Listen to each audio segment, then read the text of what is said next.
So the bikers gearing up for the final stage of what has been an arduous first week of Dakar 2023, although they did enjoy catching up with a few pals in Al Douadimi. It was a nice atmosphere between the riders last night. We're usually just with our assistance crews, but it was nice for everybody to hang out and make the most of it. And we've got a proper coffee machine here. That's perfect before setting off. Well, you can get all the stimulation you need by looking at the leaderboard, where the top 10 are separated by under 25 minutes. It was important for them to be ready for a big day in the saddle. Warming up.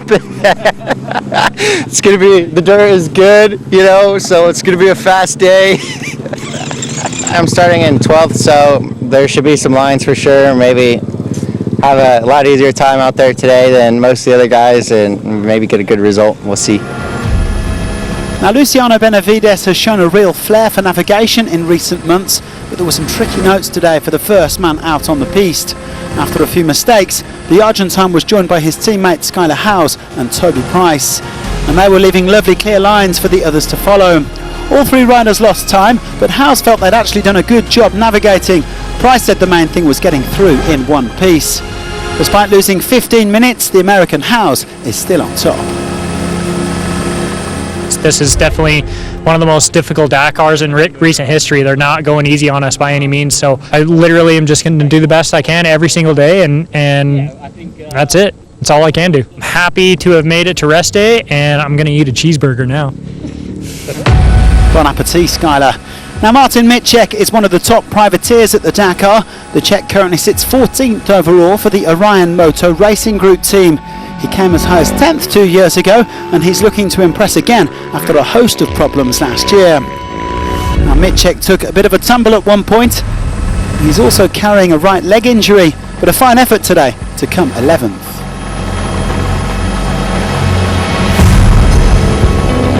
Lorenzo Santolino was inside the top 10 again for the Sherco factory team. The Spaniard enjoys the stony sections, but had to take it a bit easy today because they were slippery. He was caught by a charging Ross Branch and managed to stay with him for around 100k, but then eased off after a near miss on one big drop. Ninth today, he is in 12th place overall.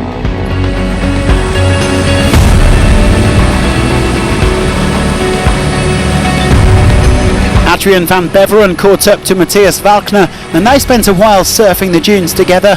The Frenchman said it was a strange one. He was trying to be cautious while at the same time pushing as hard as possible. Measured risks, in his words. He did eventually pull clear of the Austrian, whose wrist is still hurting after his stage 2 crash. Van Beveren is now within 4 minutes of the overall lead. Walkner is over 20 minutes back.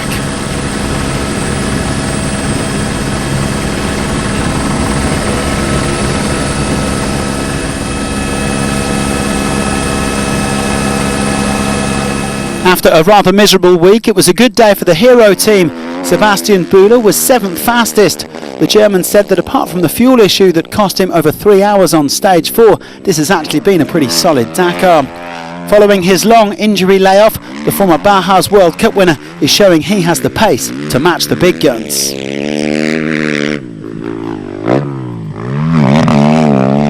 So too is rookie Mike Doherty. The South African took a brilliant 6th spot today. He was only 8 minutes down on the stage winner. Doherty slipped down the rankings after some problems on stage 3, but he has been steadily climbing ever since. Now 21st overall and the second best rookie.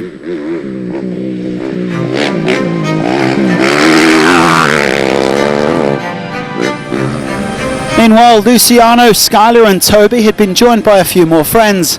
Joan Barreda, Kevin Benavides, Pablo Quintanilla and Daniel Sanders, making it a magnificent 7 up at the front.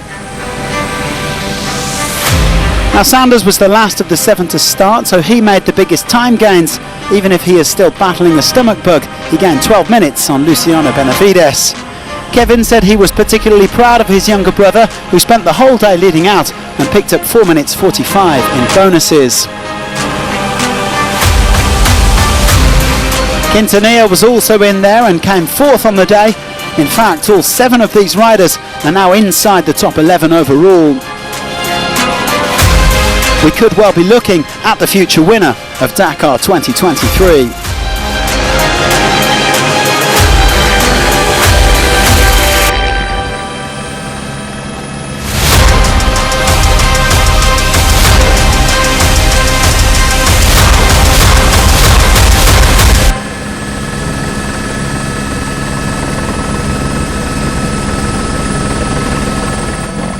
Now it looked like Mason Klein was going to snatch the overall lead after a superb performance, but the American was let down by a little indiscipline. He was slapped with a 2-minute penalty for speeding on the liaison, and that dropped him down to third. He also had to answer the call of nature twice in the dunes and had a crash that could have been way more serious. One of his hands is also a little bit sore. So third place today for Klein, but he is still very much in the mix.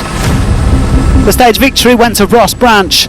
Like Bula, his overall hopes evaporated when he ran out of fuel earlier this week, but on his day, the Kalahari Ferrari is one of the fastest guys out there.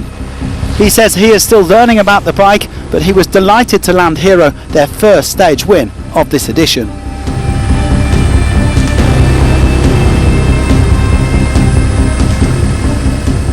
Yeah, it's been a terrible week for us, you know, so I needed to get back on top, and for myself and for the team, they've worked so hard and they deserve to be at the top. We've been perfect today, and that's what counts, you know. We went back and did all the homework, and the team put so much work and effort in during this week to try and get everything right, so we're happy.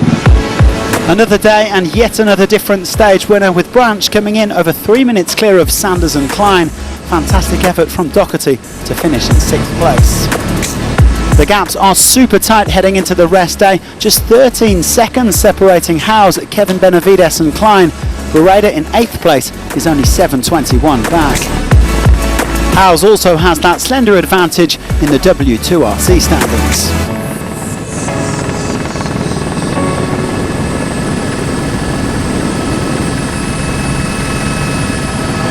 Now, Joan Pedrero is a familiar name to Rally Raid fans, and this year he's competing as an ambassador in Original by Motul, even if he's not officially part of the standings. The veteran Spaniard has some tips on how to make it through the Dakar's hardest class.